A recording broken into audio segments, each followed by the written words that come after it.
ਡੰਡਾਉਤ ਬੰਦਨ ਅਨਕ ਬਾਰ।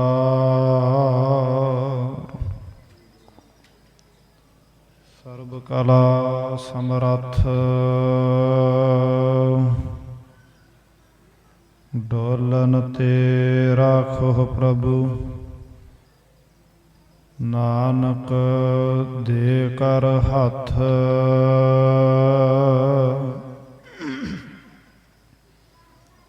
ਕਲਮਲ ਹੋਈ ਮੇਦਨੀ। ਅਰਦਾਸ ਕਰੇ ਲਿਵ ਲਾਇ ਸੱਚਾ ਸੁਣਿਆ ਕੰਨ ਦੇ। ਧੀਰਕ ਦੇਵੈ ਸਹਿਜ ਸੁਭਾਇ।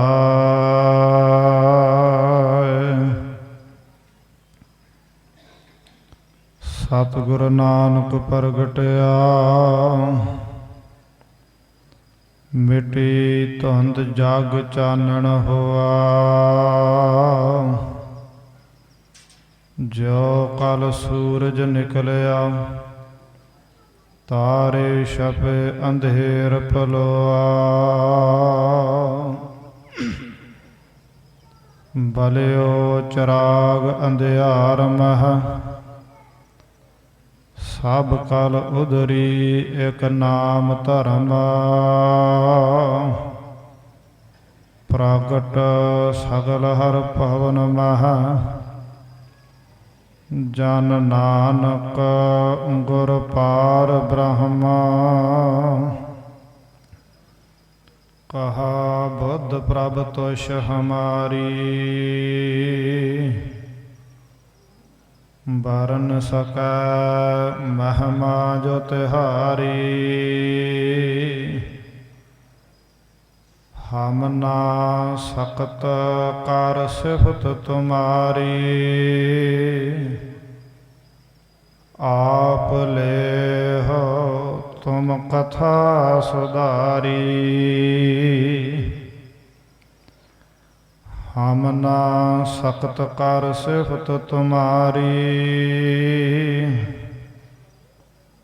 ਆਪ ਲੇਹੁ ਤੁਮ ਕਥਾ ਸੁਧਾਰੀ।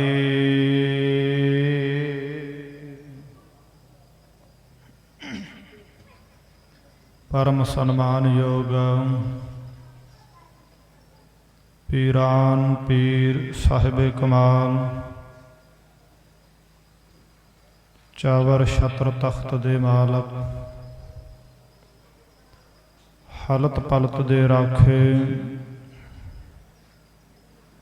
ਸਤਿਗੁਰੂ ਸ੍ਰੀ ਗੁਰੂ ਗ੍ਰੰਥ ਸਾਹਿਬ ਪਾਤਸ਼ਾਹ ਮਹਾਰਾਜ ਜੀ ਦੀ ਪਾਵਨ ਪਵਿੱਤਰ ਹਜ਼ੂਰੀ ਦੇ ਅੰਦਰ ਸੁਭਾਇਮਾਨ ਗੁਰੂ ਰੂਪ ਗੁਰੂ ਪਿਆਰੀ ਸਾਧ ਸੰਗਤ ਜੀਓ। ਵਡਭਾਗੇ ਹਾਂ ਸਤ ਸੰਗਤ ਦੀਆਂ ਘੜੀਆਂ ਨਸੀਬ ਹੋਈਆਂ ਨੇ। ਸਤਿਗੁਰਾਂ ਦੀ ਅਪਾਰ ਬਖਸ਼ਿਸ਼ ਰਹਿਮਤ ਦਾ ਸਦਕਾ ਇਸ ਨਗਰ ਦੇ ਅੰਦਰ ਇਸ ਇਲਾਕੇ ਦੇ ਵਿੱਚ ਮਹਾਂਪੁਰਸ਼ਾਂ ਦੇ ਰਾਹੀਂ ਬਾਬਾ ਗੁਰਦੀਪ ਸਿੰਘ ਜੀ ਖਜਾਲੇ ਵਾਲੇ ਸਤਿਗੁਰਾਂ ਰਹਿਮਤ ਕੀਤੀ ਹੈ, ਸੁੰਦਰ ਅਸਥਾਨ ਬਖਸ਼ਿਆ। ਇਹਨਾਂ ਅਸਥਾਨਾਂ ਤੇ ਸਤਿਗੁਰਾਂ ਦਾ ਸ਼ੁਕਰਾਨਾ ਕਰਦਿਆਂ ਹੋਇਆ ਪਿਛਲੇ ਕਈ ਰੋਜ਼ ਤੋਂ ਸਮਾਗਮ ਜਿਹੜੇ ਉਹ ਚੱਲ ਰਹੇ ਨੇ। ਬੇਅੰਤ ਸੰਗਤਾਂ ਨਤਮਸਤਕ ਹੋ ਰਹੀਆਂ ਨੇ। ਬੇਅੰਤ ਸੰਗਤਾਂ ਸੇਵਾਵਾਂ ਵਿੱਚ ਹਿੱਸੇ ਪਾ ਰਹੀਆਂ ਨੇ। ਦਾਸ ਵੱਲੋਂ ਸਮੇਤ ਮਹਾਂਪੁਰਖਾਂ ਦੇ ਸਾਰੀ ਸੰਗਤ ਨੂੰ ਇਲਾਕਾ ਨਿਵਾਸੀਆਂ ਨੂੰ ਬਹੁਤ ਬਹੁਤ ਵਧਾਈਆਂ। ਔਰ ਇਹ ਜਿਹੜੇ ਸਮਾਗਮ ਜਿੱਥੇ ਅਸਥਾਨਾਂ ਦੀ ਪ੍ਰਾਪਤੀ ਦੀ ਖੁਸ਼ੀ ਦੇ ਵਿੱਚ, ਤਿਆਰੀ ਦੀ ਖੁਸ਼ੀ ਦੇ ਵਿੱਚ ਸਮਰਪਿਤ ਜਿਹੜੇ ਉਹ ਸਤਿਗੁਰੂ ਨਾਨਕ ਦੇ ਪਾਤਸ਼ਾਹ ਮਹਾਰਾਜ ਦੇ ਪ੍ਰਕਾਸ਼ ਪੁਰਬ ਨੂੰ ਕੀਤੇ ਗਏ।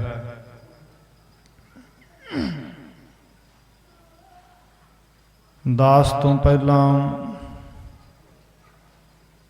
ਕਵਿਤਾ ਦੀਆਂ ਕੁਝ ਸ਼ਤਰਾਂ ਸਤਿਗੁਰਾਂ ਦੀ ਉਸਤਤ ਦੇ ਵਿੱਚ ਕਵੀ ਜੀ ਨੇ ਉਚਾਰੀਆਂ ਨੇ। ਭਾਈ ਲਾਲੋ ਦੀ ਗੱਲ ਹੋਈ ਆ ਤੇ ਮਹਾਰਾਜ ਦੀ ਬਾਣੀ ਦੇ ਅੰਦਰ ਵੀ ਲਾਲੋ ਜੀ ਦਾ ਨਾਮ ਆਉਂਦਾ। ਸਤਿਗੁਰੂ ਸਾਹਿਬ ਕਹਿੰਦੇ ਨੇ, ਜੈਸੀ ਮੈਂ ਆਵੈ ਖਸਮ ਕੀ ਬਾਣੀ, ਤੈਸੜਾ ਕਰੀ ਗਿਆਨ ਵੇ ਲਾਲੋ। ਬਹੁਤ ਲੰਮੇਰਾ ਸ਼ਬਦ ਹੈ। ਸਤਿਗੁਰਾਂ ਦੇ ਨਾਲ ਨਾਲ ਪਾਤਸ਼ਾਹ ਦੇ ਸੰਗਤ ਵਿੱਚ ਜੋ ਸਿੱਖ ਆਏ, ਸਾਧ ਸੰਗਤ ਜੀ ਸਦੀਵੀ ਅਮਰ ਹੋਏ। ਦੁਨੀਆ ਨਾ ਵੀ ਰਹੇ, ਇਹ ਸੰਸਾਰ ਦੀ ਕਾਇਆ ਨਾ ਵੀ ਰਹੇ, ਰੱਬੀ ਬਾਣੀ ਦੀ ਧੁਨ ਜਿਹੜੀ ਬ੍ਰਹਿਮੰਡ ਦੇ ਅੰਦਰ ਗੂੰਜਦੀ ਹੈ, ਉਹਦੇ ਵਿੱਚ ਇਹਨਾਂ ਸਤਿਪੁਰਸ਼ਾਂ ਮਹਾਂਪੁਰਸ਼ਾਂ ਦੇ, ਭਾਈ ਲਾਲੋ ਵਰਗਿਆਂ ਦੀ, ਭਾਈ ਮਰਦਾਨੇ ਵਰਗਿਆਂ ਦੀ ਨਾਮ ਦੀ ਧੁਨ ਗੂੰਜਦੀ ਰਹਿ ਗਈ। ਔਰ ਮੰਗਲ ਦੇ ਵਿੱਚ ਆਪ ਜੀ ਨੇ ਸਰਵਣ ਕੀਤਾ, ਪਾਠ ਸਾਹਿਬਾਨਾਂ ਨੇ ਸਵਈਆਂ ਦੇ ਅੰਦਰ ਸਤਿਗੁਰਾਂ ਦੇ ਆਉਣ ਦੇ ਪ੍ਰਥਾਏ ਸੰਸਾਰ ਤੇ, ਕਿਉਂਕਿ ਆਪ ਨਾਰਾਇਣ ਕਲਾ ਧਾਰ ਜਗ ਮਹਿ ਪਰਵਰਿਆਉ, ਨਿਰੰਕਾਰ ਆਕਾਰ ਜੋਤ ਜਗ ਮੰਡਲ ਕਰਿਆਉ। ਕਿ ਉਹ ਅਕਾਲ ਪੁਰਖ ਵਾਹਿਗੁਰੂ ਜਿਹਦਾ ਸਰੂਪ ਆਕਾਰ ਤੋਂ ਰਹਿਤ ਹੈ, ਭਾਵ ਕਿ ਨਾ ਰਾਗੇ ਨਾ ਰੰਗੇ ਨਾ ਰੂਪੇ ਨਾ ਰੇਖੇ, ਵਿਸ਼ੇਸ਼ ਕਰਕੇ ਕਿਸੇ ਆਕਾਰ ਦੀ ਸੀਮਾ ਵਿੱਚ ਬੱਝਾ ਹੋਇਆ ਨਹੀਂ, ਉਂਝ ਕੁੱਲ ਆਕਾਰਾਂ ਦੇ ਵਿੱਚ ਸਮਾਇਆ ਹੋਇਆ। ਏਕ ਹੈ ਅਨੇਕ ਹੈ, ਅਨੇਕ ਹੈ ਫਿਰ ਏਕ ਹੈ, ਖੇਲ ਖੇਲ ਖੇਲ ਖੇਲਣ ਅੰਤ ਕੋ ਫਿਰ ਏਕ। ਕਲਗੀਧਰ ਮਹਾਰਾਜ ਜਾਪ ਸਾਹਿਬ ਦੀ ਬਾਣੀ ਅੰਦਰ ਬਖਸ਼ਿਸ਼ ਕਰਦੇ ਆ। ਬੜਾ ਵੱਡਾ ਗੁੱਜਾ ਭੇਦ ਹੈ ਭਾਈ, ਅਖੇ ਉਹਦਾ ਆਕਾਰ ਕੋਈ ਨਹੀਂ, ਫਿਰ ਸਾਰੇ ਆਕਾਰਾਂ ਦੇ ਵਿੱਚ ਵਿਆਪਕ ਹੈ। ਬੜਾ ਲੰਮਾ ਚੌੜਾ ਵਿਸ਼ਾ ਬਣ ਜਾਂਦਾ, ਰਹੋ ਵਿਚਾਰ। ਉਹ ਨਿਰੰਕਾਰ ਦੀ ਜੋਤ ਜਿਹਨੇ ਆਕਾਰ ਧਾਰਨ ਕੀਤਾ, ਨਾਨਕ ਨਾਮ ਰਖਵਾ ਕੇ ਧਰਤੀ ਤੇ ਆਏ। ਉਸ ਵੇਲੇ ਦੀ ਹਾਲਤ ਭੱਟ ਸਾਹਿਬਾਨਾਂ ਨੇ ਕਹੀ ਆ, ਕਹਿੰਦੇ ਬਲਿਓ ਚਿਰਾਗ ਅੰਧਿਆਰ ਮਹਿ, ਸਭ ਕਲ ਉਦਰੀ ਇਕ ਨਾਮ ਧਰਮ। ਬਲਿਓ ਚਿਰਾਗ ਅੰਧਿਆਰ ਮਹਿ, ਕਹਿੰਦੇ ਬਹੁਤ ਜ਼ਿਆਦਾ ਘੁੱਪ ਹਨੇਰਾ ਸੀ। ਧੁੰਦੂਕਾਰਾ ਹੈ ਕਿਸ ਚੀਜ਼ ਦਾ ਭਾਈ, ਕਿਹੜੀ ਗੱਲ ਕਰ ਰਹੇ ਨੇ ਭੱਟ ਸਾਹਿਬਾਨ। ਬਲਿਓ ਚਿਰਾਗ ਅੰਧਿਆਰ ਮਹਿ, ਤੇ ਭਾਈ ਗੁਰਦਾਸ ਜੀ ਨੇ ਵੀ ਤੇ ਕਹਿ ਦਿੱਤਾ, ਕਹਿਣ ਲੱਗੇ ਸਤਿਗੁਰੂ ਨਾਨਕ ਪ੍ਰਗਟਿਆ ਮਿਟੀ ਧੁੰਦ ਜਗ ਚਾਨਣ ਹੋਆ। ਕਿਹੜੀ ਧੁੰਦ ਦੀ ਗੱਲ ਕਰਦੇ ਨੇ ਭਾਈ ਗੁਰਦਾਸ ਜੀ? ਸਤਿਗੁਰਾਂ ਦੀ ਬਾਣੀ ਦੇ ਅੰਦਰ ਬਚਨ ਹੈ, ਕਿਉਂਕਿ ਬਲਿਓ ਚਿਰਾਗ ਤੇ ਅੰਧਿਆਰ ਦੀ ਗੱਲ ਹੈ। ਮਹਾਰਾਜ ਕਹਿੰਦੇ ਦੀਵਾ ਬਰੈ ਅੰਧੇਰਾ ਜਾਏ, ਵੇਦ ਪਾਠ ਮਤ ਪਾਪਾਂ ਖਾਏ। ਸਤਿਗੁਰੂ ਸਾਹਿਬ ਜੀ ਉਦਾਹਰਣ ਦਿੰਦੇ ਆ,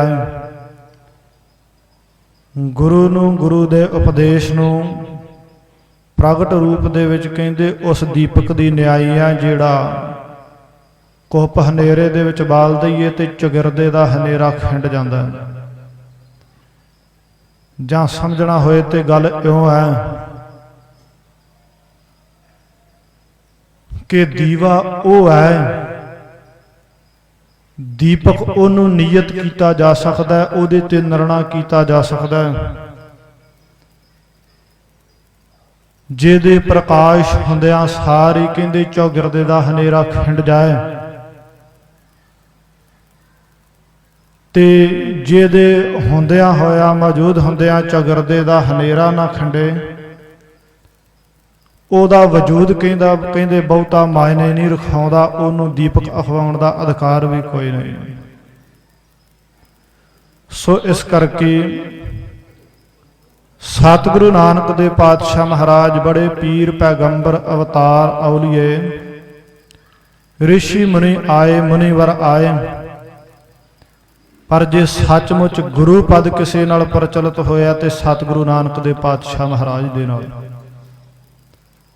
क्यों भट्ट साहबाना ताई आख्या भलिओ चिराग अंधियार मह, ते पावन गुरबाणी दे अंदर इहदा निर्णय कहंदे चिराग निर्णायक ओनू ही आख्या जा सकदा है जिहदी होंद चगिरदे दे हनेरे नूं खंडा के रखदा है। बेअंत गुरु बन बैठे सन, अखवाउंदे सन पर कच्चे सन। कच्चे दी होंद पापां दी धुंध ते जुल्म दे हनेरे नूं नहीं खंडा सकी। सतगुरु नानक प्रगटिया, मिटी धुंध जग चानण होआ। कहंदे संसार जगत दे अंदर गुरु नानक साहिब पातशाह महाराज निरंकार दी जोत दे प्रगट हुंदियां सारी पापां दी जिहड़ी धुंध है वह नाश हुई है, जुल्म दे हनेरे नूं ठल पई। क्योंकि सतगुरु नानक साहिब पातशाह महाराज दे आगमन तो पहला प्रिंसीपल सतबीर सिंह पढ़िए तो बड़ा कोमल हिरदा उन्हां दा जापदा जद उन्हां दीयां रचनावां नूं पढ़िए, और ये भी भासदा है भई ठीक है ਉਹਦੇ ਨਾਲ ਪਦ ਤੇ ਪ੍ਰਿੰਸੀਪਲ ਲੱਗਾ ਹੋਇਆ, ਪਰ ਉਹਦੀ ਬਿਰਤੀ ਸਤਪੁਰਸ਼ਾਂ ਵਾਲੀ ਹੈ। ਅਥਾ ਸ਼ਰਧਾ ਰੱਖਦੇ ਨੇ ਆਪਣੀਆਂ ਰਚਨਾਵਾਂ ਵਿੱਚ। ਬੇਅੰਤ ਮੂਲ ਸਰੋਤ ਸਾਡੇ ਇਤਿਹਾਸ ਦੇ ਸ਼੍ਰੀ ਗੁਰਪ੍ਰਤਾਪ ਸੂਰਜ ਗ੍ਰੰਥ, ਪੰਥ ਪ੍ਰਕਾਸ਼, ਮਹਿਮਾ ਪ੍ਰਕਾਸ਼, ਤਵਾਰੀਖ ਗੁਰੂ ਖਾਲਸੇ, 10 ਗੁਰਜੋਤ ਪ੍ਰਕਾਸ਼, ਪੁਰਾਤਨ ਤੇ ਨਵੀਨ ਦੇ ਹਵਾਲੇ ਦੇ ਕੇ ਜਿਹੜੀ ਵੀ ਗੱਲ ਕਰਦੇ ਆ, उन्होंने लिखिया कि सतगुरु नानक दे पातशाह महाराज दे परथाए एक पोथी लिखी है जिहदा नाम भलिओ चिराग। उहदे आरंभ दे विच ऐन बिल्कुल भूमिका बनन तो पहला उन्हां 2 पंक्तियां लिख दित्तियां, क्योंकि प्रकरण जिहड़ा अज दा भलिओ चिराग तो है। चिराग दे नाल क्यों तुलना कीती है? सतगुरां दे प्रकाश दी। सतबीर सिंह जी कहण लगे, कहंदे सतगुरु नानक दे पातशाह महाराज दे आगमन तो पहलियां घट तो घट 3 सदियां, ऊं ते लमेरा समा उन्हां निरना 3 सदियां ते बहुता ज़्यादा कीता। बहुत लंबा समा बन जाता है साध संगत जी, कई पीढ़ियां लंघदियां ने। कहते सतगुरां दे आगमन तो पहलियां 3 सदियां नूं विद्वानां ने कालियां सदियां का नाम दिता है। हनेर गर्दी ते जुल्म जिहड़ा वो सिखर ते है। समाजिक पद्धर ते इन्नी को गिरावट आ चुकी है। भाई गुरदास जी फरमान करते ने, बहुत करारी चोट दे नाल निर्णा करते ने, कहते कल आई कुत्ते मोही खाज होया मुरदार गुसाई। इस पौड़ी के अर्थ गुसाई पद तो आरंभ करते हैं विद्वान लोग। गुसाई गो नाम धरती का, फिर जिन्हें पुकार करनी है। साई तिस दी चेष्टा करन वाला प्रतिपालक सो कहिया परमेश्वर। इस धरती ते आने वाले जिहड़े जीव ने जां ये धरत पुकार करदी है धरती दे प्रतिपालक परमेश्वर अकाल पुरख वाहिगुरू दे अगे की पुकार है। कलमल होई मेदनी अरदास करे लिवलाए, मेदनी नाम धरती दा है। कलमल होई व्याकुल हो के इस धरत ने, इस धरत की खलकत ने पुकार की अकाल पुरख वाहिगुरू दे अगे। अरदास करे लिवलाए सच्चा सुनिया कन दे धीरक देवै सहज सुभाए। सच्चे अकाल पुरख वाहिगुरू ने फिर धीरज दिती, घबरा ना, असीं आप शरीर धार के ते आवांगे। ताही ते बचन कहे कि नमस्कार गुरदेव को। नमस्कार क्यों है? सतनाम जिस मंत्र सुनाया ते ओदे नाल होया कि कहंदे भवजल विचों कढ के मुक्त पदार्थ माहे समाया। समाज की हालत कल आई कुत्ते मोही, ऐ धरती दे प्रतिपालक अकाल पुरख वाहिगुरू कलयुग के समय के अंदर धरती ते आई हुई खलकत की हालत जिहड़ी वो कुत्ते मोही हो गई है। कुत्ते मोही का अर्थ कि कुत्ते का मूँह मारन का सुभाव, इनू लब की आदत है। ढिड भरिया भी होवे, मैनूं याद है बजुर्ग कहंदे सन कुकर रख लिया डेरे ते, कहंदे पुत्र इनू बन के खुराक पाई दी बन के। क्यों? बचन कुत्ते मुही आया है ना, लब की गल हुई है। लोभ हुंदा जोड़न की लालसा, लब खाण की लालसा। लब वो अवस्था हुंदी है ढिड भरिया भी होवे, नीयत ना रजे ते बेवाक खाई जाना, फिर भावें सेहत खराब हो जाए। बन के खुराक पाई दी असे अखे क्यों? कहंदे भावें 5 किलो आटा गुन के पा दो इन्हें तां भी नहीं रजना। कुकर की आदत है, इनू लब लगा होया। फिर लब मुरदियां नूं चरुंडण दा ते मुरदियां दे शरीर दा मास भी मुक गया ते हड्ड नूं चरुंडण दा।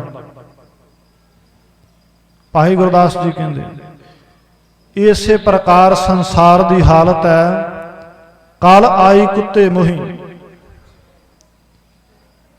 महाराज कहंदे इन्हां को लब प्रबल है कि बगाना हक खाई जाते ने ठगियां मार मार के। सतगुरु नानक दे पातशाह महाराज बाणी अंदर फरमान करदे आ लब कुत्ता। सतगुरां भी उथे गल खिलार दिती। कल आई कुत्ते मोही का अर्थ कुकर की आदत है,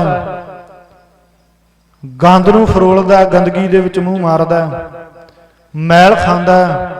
संसारी लोगों की समाजिक पद्धर ते यह हालत हो चुकी है, अपने निजी मफाद दे वास्ते दूजियां दी निंदिया रूप जिहड़ी है मैल खाई जांदा ते दूजियां दे औगण रूप गंदगी नूं फरोली जांदा। हालत ते अज भी उत्थे है, पर ज्यादा प्रबल सी सतगुरां तो पहला। समाजिक हालत इन्नी को बिगड़ चुकी। कहंदे कल आई कुत्ते मोही, खाज होआ मुरदार गुसाई।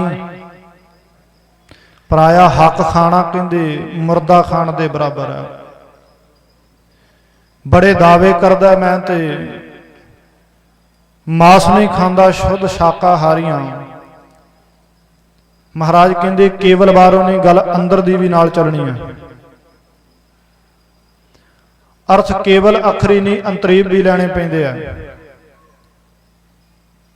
तां सतगुरां आखिया लब कुत्ता कूड़ चूहड़ा ठग खादा मुरदार। ठगी जिहड़ी मुर्दा खाण दे बराबर है। तू कहना कदे जानवर दा मांस नहीं खादा, महाराज कहंदे तू ते मुर्दे बंदे खाई जाना, तू ते बंदियां दे मांस दा आहार करी जाना है। लब कुत्ता कूड़ चूहड़ा ठग खादा मुरदार। पार निंदा पार माल मुख सुधी अगन क्रोध चंडाल। इन्हां औगणा करके फिर चंडाल भी तेरे अंदर प्रबल है, क्रोध। हक पराया नानका उस सूअर उस गाय।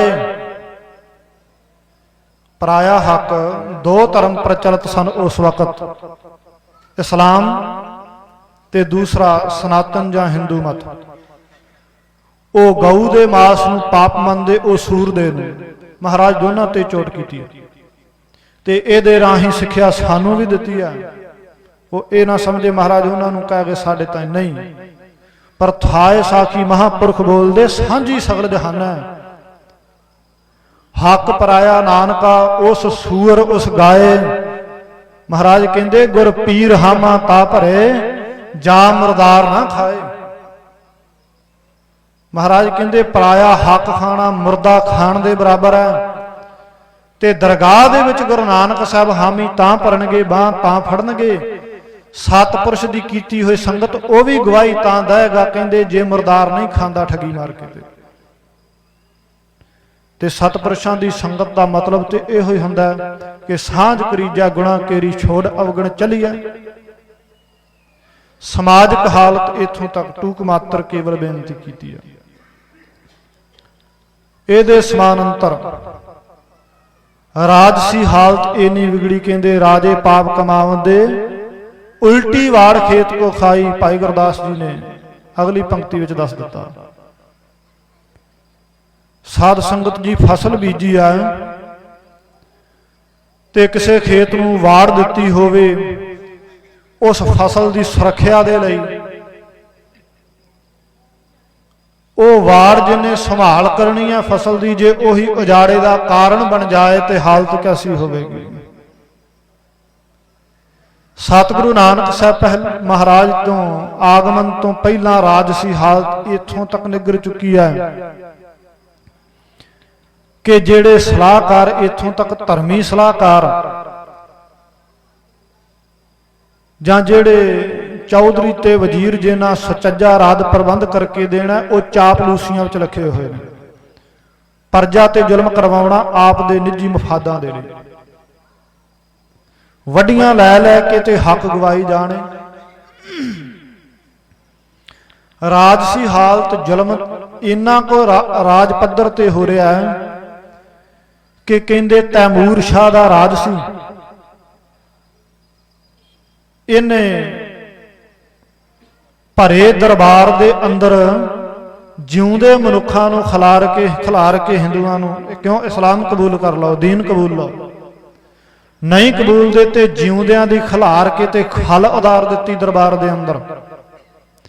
ਇੱਕ ਇਸ਼ਾਰੇ ਦੇ ਉੱਤੇ 1 ਲੱਖ ਬੰਦਾ ਕਤਲ ਕੀਤਾ ਜਾਂਦਾ ਤੇ ਦੇਖਣ ਵਾਲਿਆਂ ਦੇ ਲਈ ਇਹ ਇੱਕ ਮਦਾਰੀ ਦਾ ਖੇਡ ਜਾਂ ਤਮਾਸ਼ਾ ਬਣਿਆ ਹੋਇਆ। ਸਮਾਜਿਕ ਪੱਧਰ ਤੇ ਇੱਕ ਟੂਕ ਹੋਰ ਬੇਨਤੀ ਕਰਾਂ। ਖੂਹ ਦੀ ਮਣ ਦੇ ਉੱਤੋਂ ਕੁੱਤਾ ਮੂੰਹ ਮਾਰ ਕੇ ਪਾਣੀ ਪੀ ਜਾਏ ਤੇ ਉਹਨੂੰ ਮਾਂਜ ਕੇ ਵਰਤਿਆ ਜਾ ਸਕਦਾ ਹੈ। ਉਸੇ ਖੂਹ ਦੇ ਉੱਤੇ ਸ਼ੂਦਰ ਦਾ ਪਰਛਾਵਾਂ ਪੈ ਜਾਏ, ਕਹਿੰਦੇ ਕਤਲ ਕਰ ਦਿਓ। ਇੰਨੀ ਹਾਲਤ ਗਿਰ ਚੁੱਕੀ ਹੈ। ਸਿਕੰਦਰ ਲੋਧੀ, ਕਿਉਂਕਿ ਲੋਧੀ ਵੰਸ਼ ਦਾ ਰਾਜ ਹੈ ਜਦ ਸਤਿਗੁਰਾਂ ਦਾ ਆਗਮਨ ਹੋਇਆ। ਸਿਕੰਦਰ ਲੋਧੀ, ਇਹਨੂੰ ਬੁੱਤ ਸ਼ਿਕੰਨ ਵੀ ਆਖਿਆ ਜਾਂਦਾ। ਕਿਉਂ? ਕਹਿੰਦੇ ਤਮਾਮ ਹਿੰਦੁਸਤਾਨ ਦੇ ਜਿੰਨੇ ਕੋ ਬੁੱਤ ਸਨ ਇਹਨੇ ਹਈਆ ਕੀਤਾ ਮੈਂ ਤੋੜ ਦੇਵਾਂ। ਇਹਨੇ ਕਿੰਨੇ ਕੋ ਮੰਦਰ ਸ਼ਿਵਾਲੇ ਤੇ ਠਾਕਰ ਦੁਆਰੇ ਢਾਏ ਨੇ, ਕਹਿੰਦੇ ਉਹਨਾਂ ਦੀ ਗਿਣਤੀ ਇਤਿਹਾਸ ਦੇ ਪੰਨਿਆਂ ਤੇ ਨਹੀਂ ਲਿਖੀ ਜਾ ਸਕਦੀ। ਇਸ ਕਰਕੇ ਇਹਦਾ ਨਾਮ ਬੁੱਤ ਸ਼ਿਕੰਨ ਵੀ ਰਖਵਾਇਆ ਹੋਇਆ।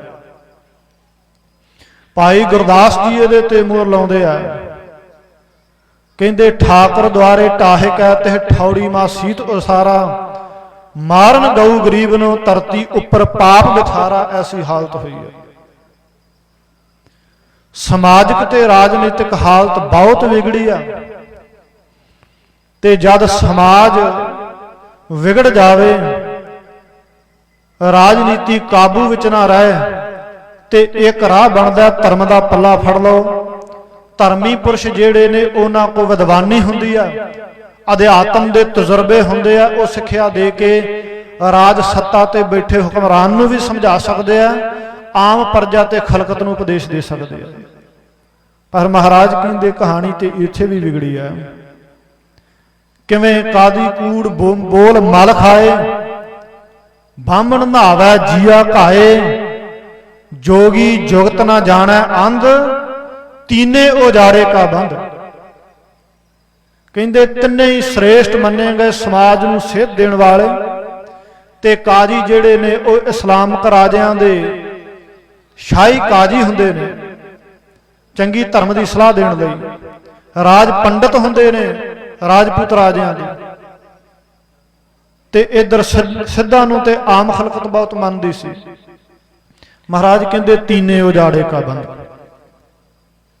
ਐਸਾ ਕੁੱਪ ਤੇ ਹਨੇਰ, ਕਹਿੰਦੇ ਪਾਪ ਦੀ ਹਨੇਰੀ ਝੁੱਲੀ ਆ, ਪਖੰਡ ਸਿਖਰ ਤੇ ਆ, ਪੂਰੇ ਜ਼ੋਰ ਤੇ ਆ, ਜ਼ੁਲਮ ਪੂਰੇ ਜ਼ੋਰ ਤੇ ਆ।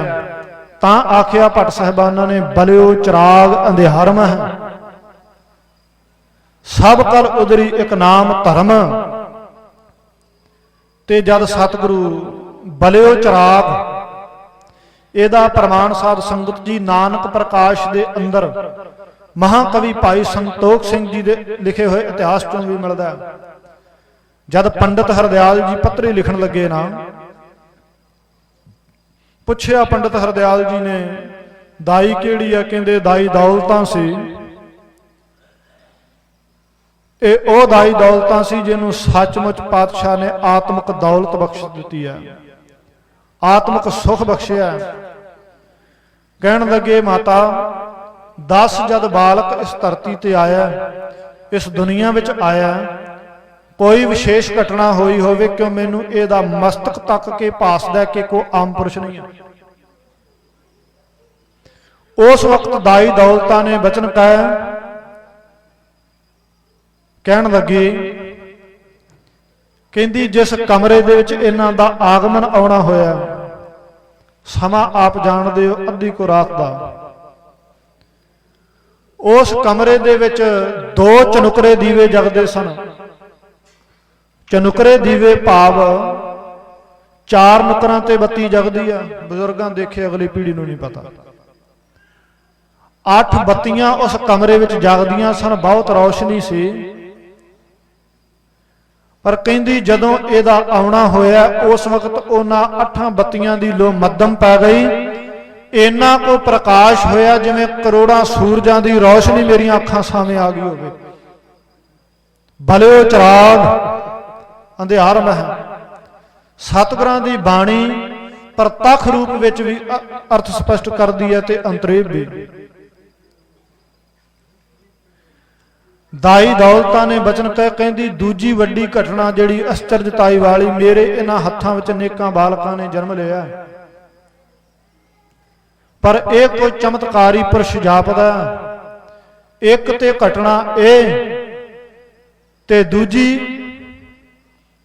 ਦੂਜੀ ਕਹਿਣ ਲੱਗੀ, ਦੁਨੀਆ ਦਾ ਹਰ ਇੱਕ ਬਾਲਕ ਸੰਸਾਰ ਤੇ ਰੋਂਦਾ ਹੋਇਆ ਆਉਂਦਾ। ਸਾਧ ਸੰਗਤ ਜੀ, ਕੋਈ ਬੰਦਾ ਦੁਨੀਆ ਤੇ ਐਸਾ ਨਹੀਂ ਜਿਹੜਾ ਹੱਸਦਾ ਆਵੇ। ਇਹ ਹੋ ਸਕਦਾ ਕੋਈ ਬੇਸੁੱਧ ਅਵਸਥਾ ਵਿੱਚ ਆਵੇ ਤੇ ਉਹ ਰੋਵੇ ਹੀ ਨਾ, ਗੁੰਮ ਹੋ ਜਾਵੇ। ਯਤਨ ਕਰਕੇ ਪਟੋਕੀਆਂ ਮਾਰ ਕੇ ਰਵਾਉਂਦੇ ਨੇ ਡਾਕਟਰ। ਕਹਿੰਦੀ ਇਹਨਾਂ ਦਾ ਆਉਣਾ ਆਉਂਦਿਆਂ ਸਾਰ ਇਹ ਬਾਲਕ ਖਿੜਖੜਾ ਕੇ ਹੱਸਿਆ, ਤੇ ਹਾਸਾ ਵੀ ਸਿਆਣਿਆਂ ਵਾਲਾ ਸੀ। ਸਤਿਗੁਰੂ ਮਹਾਰਾਜ ਵੱਡੀਆਂ ਬਖਸ਼ਿਸ਼ਾਂ ਕਰਦੇ। ਮਹੀਨੇ ਕੀ ਦੀ ਅਵਸਥਾ ਹੋਈ, ਤੌਣ ਸੰਭਾਲੀ ਆ। ਦੂਸਰੇ ਮਹੀਨੇ ਦੇ ਵਿੱਚ ਖਿੜਖੜਾ ਕੇ ਖਿੜੇ ਮੱਥੇ ਮਿਲਦੇ ਨੇ। 7ਵੇਂ 8ਵੇਂ ਮਹੀਨੇ ਵਿੱਚ ਮਹਾਰਾਜ ਨੇ ਚੌਂਕੜਾ ਮਾਰਨਾ ਸ਼ੁਰੂ ਕਰ ਦਿੱਤਾ।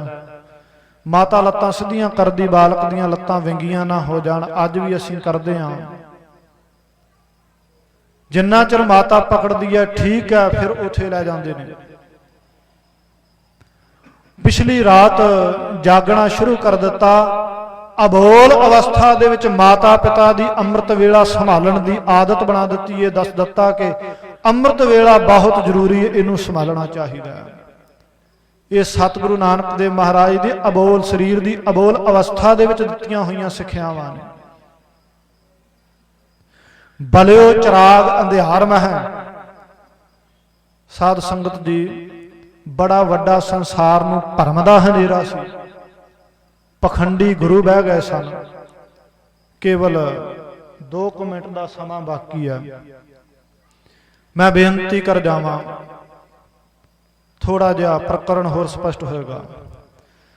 ਸਤਿਗੁਰੂ ਮਹਾਰਾਜ जे धर्मी शख्सियतां जां विद्या दे पढ़े होयां दी गल करिए ते उन्हां विचों पंडित हरदयाल जी नूं सब तो पहलां दर्शन होए। और जी दा जनेऊ एवें नहीं पहनाया। पंडित हरदयाल जी सचमुच धर्मी पुरुष सन। अंदर कुछ कणी सी धर्म दी, सच दी। और सतगुरां दे आगमन तो कुछ सਮਾं बाद ਅੰਮ੍ਰਿਤ ਵੇਲੇ ਖੂਹ ਦੀ ਮਣ ਤੇ ਬੈਠੇ ਨੇ ਇਸ਼ਨਾਨ ਕਰਕੇ ਆਪਣੇ ਇਸ਼ਟ ਦੀ ਰਾਹ ਰੀਤ ਦੇ ਮੁਤਾਬਕ ਮੁਖ ਚੜ੍ਹਦੇ ਨੂੰ ਕਰਕੇ ਤੇ ਸੂਰਜ ਨਿਕਲਣ ਦਾ ਇੰਤਜ਼ਾਰ ਪੈ ਕਰਦੇ ਨੇ। ਉਹਦੀ ਪਰਵਤਗਾਰ ਦੀ ਇਬਾਦਤ ਵਿੱਚ ਜੁੜੇ ਤੇ ਕਦੋਂ ਸੂਰਜ ਦੀ ਪਹਿਲੀ ਕਿਰਨ ਦੇ ਦਰਸ਼ਨ ਹੋਣ ਨਤਮਸਤਕ ਹੋਵਾਂ। ਠੀਕ ਹੈ, ਗੁਰਮਤ ਦੇ ਵਿੱਚ ਐਸਾ ਨਹੀਂ, ਪਰ ਉਹਨਾਂ ਦਾ ਧਰਮ ਹੈ, ਉਹਨਾਂ ਨੂੰ ਮੁਬਾਰਕ। इधर गोपाल पांधा जी दे नाल भी सतगुरां दा मेल हुंदा, बृजनाथ पंडित नाल भी हुंदा। पातशाह इन्हां नूं बख्शिशां दिंदे ने। गोपाल पांधा जी भी उसे खूह दी मन ते आए क्योंकि ब्राह्मणां दा इशनान करन दा स्थान सी। बुलाउणा चाहुंदे ने पंडित हरदयाल जी नूं। मन दे विच वलवला है कि कौम दी हालत की होई पई है। धर्मी पुरुष ही ब्राह्मण उच्च जाति का सदवाउण करके ते नीवी आलियां ते जुल्म करवाउंदा है राजियां। पाटो ताड़ आपसी पाटो ताड़ हिंदू धर्म की जिहड़ी है वो इत्थे विदेशियां दे राज स्थापत का कारण बनी है। बुलाउणा चाहुंदे ने, कुछ दुख रोना चाहुंदे ने पंडित हरदयाल दे नाल, पर भाई वीर सिंह जी ने यह घटना लिखी है सत संगत जी। पर बुलाया तां नहीं कि जुड़े हुए ने सिमरन दे विच नहीं बुलाउणा चाहिदा। इशनान करके वो भी बह गए। बृजनाथ पंडित जी आए। इसे प्रकार अवस्था तिन्हां दी अंदर दी इक्को जी तड़फ बनी है ते बह गए। दिन दा चढ़ा होया, सूरज दीयां किरणां मत्थे ते पईयां, नमस्कार करके ते एक दूजे नाल राम सत सांझी कीती। बचन शुरू कर दिते।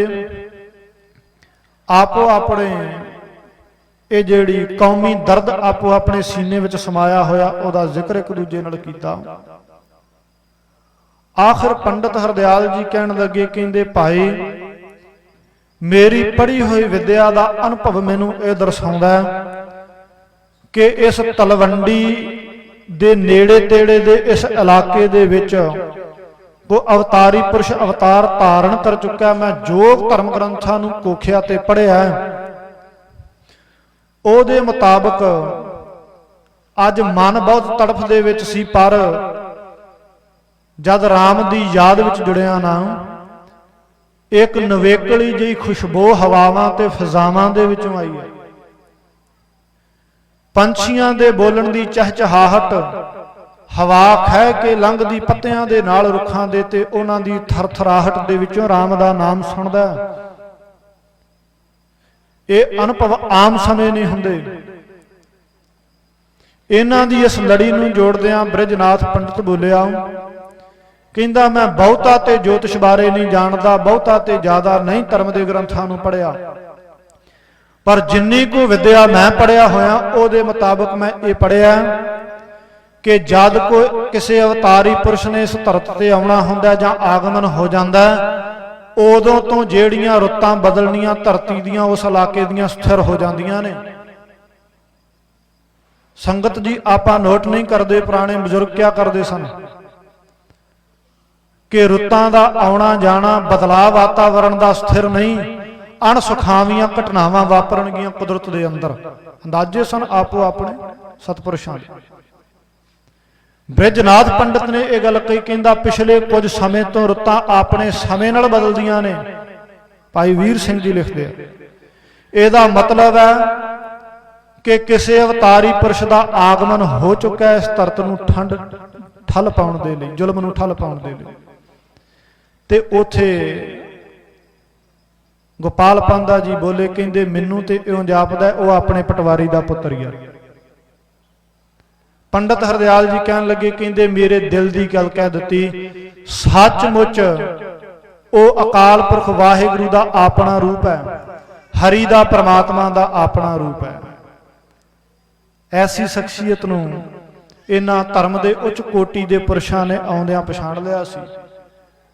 ਫਿਰ ਨੂਰਦੀਨ ਮੁੱਲਾ ਜੀ ਜਿਨ੍ਹਾਂ ਪਾਸ ਪੜਨ ਸਤਿਗੁਰਾਂ ਭੇਜਿਆ, ਪੜ੍ਹਾ ਕੇ ਆ ਗਏ। ਉਹਨਾਂ ਦੇ ਤਾਈ ਵੀ ਤਾਂ ਬਚਨ ਕਹੇ ਬਲਿਓ ਚਿਰਾਗ ਅੰਧਿਆਰ ਮਹਿ, ਪਾਪ ਜ਼ੁਲਮ ਤੇ ਪਖੰਡ ਦੇ ਕੁਪ ਹਨੇਰੇ ਦੇ ਅੰਦਰ ਸਤਿਗੁਰੂ ਨਾਨਕ ਦੇ ਪਾਤਸ਼ਾਹ ਮਹਾਰਾਜ ਨੇ ਜਦੋਂ ਸਿੰਘ ਬੁੱਕੇ ਮਰਗਾਵਲੀ ਪੰਨੀ ਜਾਏ ਨਾ ਤੀਰ ਧਰੋਆ ਦੇ ਬਚਨ ਕਹੇ ਨਾ, ਉਹਦਾ ਮਤਲਬ ਜਦੋਂ ਸ਼ੇਰ ਭਬਕ ਮਾਰਦਾ ਤੇ ਹਰਨਾਂ ਦੀਆਂ ਡਾਰਾਂ ਦੇ ਵਿੱਚ ਧੀਰਜ ਤੇ ਸਥਿਰਤਾ ਨਹੀਂ ਰਹਿੰਦੀ, ਉਹ ਖਿੰਡ ਜਾਂਦੇ ਨੇ। ਇਸੇ ਪ੍ਰਕਾਰ ਸਾਧ ਸੰਗਤ ਜੀ ਸਤਿਗੁਰੂ ਨਾਨਕ ਦੇ ਪਾਤਸ਼ਾਹ ਮਹਾਰਾਜ ਨੇ ਸ਼ਬਦ ਰੂਪ ਉਪਦੇਸ਼ ਰੂਪ ਜਦ ਭਬਕ ਮਾਰੀ ਹੈ ਸੰਸਾਰ ਦੇ ਅੰਦਰ, ਉਸ ਵਕਤ ਪਾਪ ਤੇ ਜ਼ੁਲਮ ਰੂਪ ਕਰਨ ਵਾਲੇ ਮਿਰਗ ਰੂਪ ਜ਼ਾਲਮਾਂ ਦੇ ਅੰਦਰ ਧੀਰਜ ਨਹੀਂ ਰਹੀ। ਪਾਪ ਖਿੰਡਿਆ, ਪ੍ਰਕਾਸ਼ ਹੋਇਆ। ਸਤਿਗੁਰੂ ਮਹਾਰਾਜ ਨੇ ਪਾਵਨ ਬਾਣੀ ਦੀ ਬਖਸ਼ਿਸ਼ ਕੀਤੀ। ਸੰਸਾਰ ਸਦੀਵੀ ਹੈ ਪਾਣੀ ਦੇ ਅਰਥ ਪਾਈ ਪੜੀ ਜਾਓ ਤੇ ਜਿੰਨਾ ਮਰਜੀ ਸੰਸਾਰੀ ਰੂਪ ਵਿੱਚ ਜਾਂ ਆਤਮਿਕ ਰੂਪ ਦੇ ਵਿੱਚ ਕੋਈ ਵਿਚਰਦਾ ਰਹੇ। ਸਮਾਂ ਸਮਾਪਤ ਹੈ। ਸਤਿਗੁਰੂ ਨਾਨਕ ਦੇ ਪਾਤਸ਼ਾਹ ਮਹਾਰਾਜ ਦੇ ਆਗਮਨ ਪੁਰਬ ਦੀਆਂ ਸੰਗਤਾਂ ਨੂੰ ਬੇਅੰਤ ਵਧਾਈਆਂ। ਮਹਾਂਪੁਰਖਾਂ ਦੇ ਇਸ ਅਸਥਾਨ ਦੇ ਤਿਆਰ ਹੋਣ ਤੇ ਸਤਿਗੁਰਾਂ ਦਾ ਸ਼ੁਕਰਾਨਾ ਕਰਦੇ ਹਾਂ। ਇਸ ਅਵਸਰ ਦੀਆਂ ਵੀ ਮਹਾਂਪੁਰਖਾਂ ਦੇ ਸਮੇਤ ਇਲਾਕੇ ਦੀਆਂ ਸਮੁੱਚੀਆਂ ਸੰਗਤਾਂ ਨੂੰ ਬੇਅੰਤ ਵਧਾਈਆਂ। ਦਾਸ ਤੋਂ ਮਗਰੋਂ ਬਹੁਤ ਸਤਿਕਾਰਯੋਗ ਸ਼ਖਸੀਅਤਾਂ ਪਹੁੰਚੀਆਂ ਨੇ, ਉਹਨਾਂ ਨੇ ਵੀ ਆਪਣਾ ਸਮਾਂ ਜਿਹੜਾ ਉਹ ਲਾਉਣਾ, ਸੰਗਤਾਂ ਦੇ ਰੂਬਰੂ ਹੋਣਾ। ਇਸ ਕਰਕੇ ਸੱਚਖੰਡ ਸ੍ਰੀ ਹਰਿਮੰਦਰ ਸਾਹਿਬ ਸਤਿਗੁਰੂ ਰਾਮਦਾਸ ਪਾਤਸ਼ਾਹ ਮਹਾਰਾਜ ਦੇ ਘਰ ਦਾ ਕੂਕਰ ਜਾਣ ਕੇ ਤੇ ਹੁਕਮ ਲਾਇਆ ਸੀ। ਪ੍ਰਬੰਧਕਾਂ ਨੇ ਮਹਾਂਪੁਰਸ਼ਾਂ ਵੱਲੋਂ ਹੁਕਮ ਗਏ ਸਨ, ਆਪਣੇ ਉਹ ਜਿਹੜੀ ਡਿਊਟੀ ਹੋਕਾ ਦੇਣ ਦੀ ਮਿਲੀ ਹੋਈ ਹੈ ਸਤਿਗੁਰਾਂ ਦੇ ਘਰੋਂ, ਕਿਉਂਕਿ ਹਮ ਕੂਕਰ ਤੇਰੇ ਦਰਬਾਰ ਭੌਕਹ ਆਗਾ ਬਦਨ ਪਸਾਰ। ਯਤਨ ਕੀਤਾ, ਮਹਾਰਾਜ ਬਖਸ਼ ਲੈਣ, ਬੋਲਦਿਆਂ ਤੋਂ ਹੋਈਆਂ ਭੁੱਲਾਂ ਦੀ ਮਾਫੀ। ਗੁਰੂ ਕੀ ਸੰਗਤ ਬਖਸ਼ਣ ਯੋਗ ਹੈ, ਲੇਖਿਆ ਕਤਹਿ ਨਾ ਛੂਟੀ।